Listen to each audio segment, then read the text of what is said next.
Parashat Naso, Aliyah Rishon. This parasha has many parts to it. It's the longest parasha in the Torah.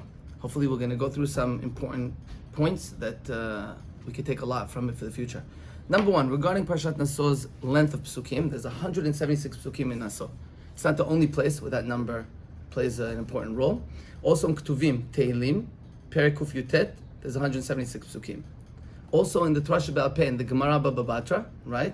The Masechet Baba Batra, there's 176 pages. Now, why is there 176?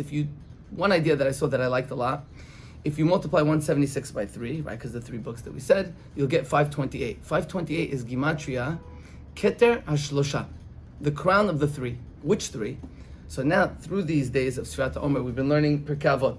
In Pirkei Avot, Shimon HaTzadik, who was from the last of the Anshe Knesset HaGdolah, he said, HaShlosha Dvarim Ha'olam Hamed. So the world stands on 3 things: on the Torah, on the Avodah, meaning the service, meaning Tefillah, on Gmilut Chasadim. Those 3 things were exemplified with what we just mentioned now.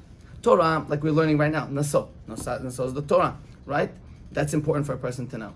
Avodah is Tefillah, it's Tehillim. There's nothing greater than Tehillim. When your person wants to pray to Hashem from his heart and relate to Him, Tehillim has everything in there, right? And Gmilut Chasadim, that's Baba Batra. Baba Batra talks about the law of neighbors, the laws of properties and friends. Those 3 things together will keep a person strong, like it says in Kohelet. Ve'achot ha'meshulash lo bimera yinatek. Right? The 3-pronged rope, not quickly will it be severed. That's regarding that. Now, Naso. Naso is a continuation of Bamidbar, meaning in Bamidbar, Hashem commanded Moshe, Aharon, and the Nesi'im to count all of Am Yisrael. After that, He commanded them to count Kehat. They didn't count Kehat yet, but they told us what does Kehat do. We're going to start this week's parasha with what Gershon and Merari do. Quickly, I want to give you the 10 points that this parasha is going to talk about. The first point is going to talk about the responsibilities of Gershon. Next, the responsibilities of Merari. Third part is going to be the counting of all 3 tribes of the Levi'im, parts of the Levi'im. Part number 4 is going to deal with the purification of the camp of Am Yisrael, who goes where if they're tameh. Part number 5 is talking about someone who stole, God forbid, and swore that he didn't steal, got caught, he has to bring a certain korban. That's going to be part number 5. Part number 6 is going to be the laws of Sotah. 7 is going to be Nazir. 8 is going to be Birkat Kohanim. 9 is going to be the donation of the Nesi'im.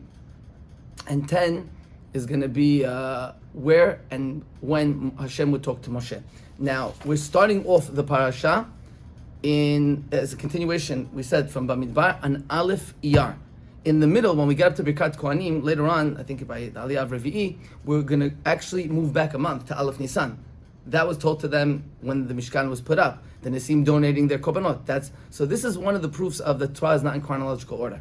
The beginning of the parasha starts off in Aleph Iyar, right? That was just a month ago, right? And Aleph Nisan is going to be in the middle of the parasha. It's going to go backwards. Okay, so let's start the parasha. The parasha starts off with the responsibilities of Gershon. Moshe is commanded, this time not with Aaron, to count the children of Gershon. Before he starts counting them, he starts to explain to them what they're going to do. Bnei Gershon were in charge of preparing and carrying the coverings of the Mishkan.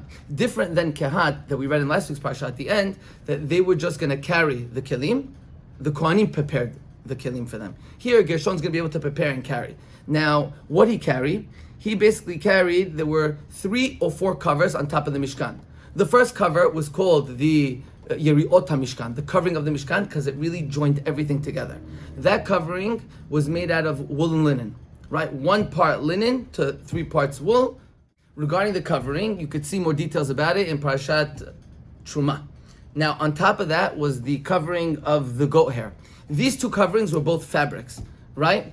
After that, there's a mahloket in the Gemara between Rav Yehuda and Rav Nehemiah regarding the next 2 coverings or 1 covering. It was called Orot Elim Me'odamim ve'Orot Hashim. Orot Elim Me'odamim is a kind of ram hide, and the Orot Tahash we don't have today. It was a certain animal that only lived for its time, so we could have its hide. Okay, that's what they carried. They also carried the netting that was around the Mishkan walls. That netting had to be meshed, because if it'd be solid, the Mishkan would topple over. They'd carry that, and they also carried the front partition to enter the Mishkan complex. Itamar ben Aharon was in charge of allocating the positions for Gershon and also for Merari. Merari, what they would do, their responsibility was to carry the planks, the rods, all the hardware of the Mishkan. Okay, that's what they were in charge of. Itmar ben Aaron was also in charge of them. At the end of Aliyah, Moshe Aaron and Siyada start the count of the Shvatim with Kehat with 2,750 Kehatim.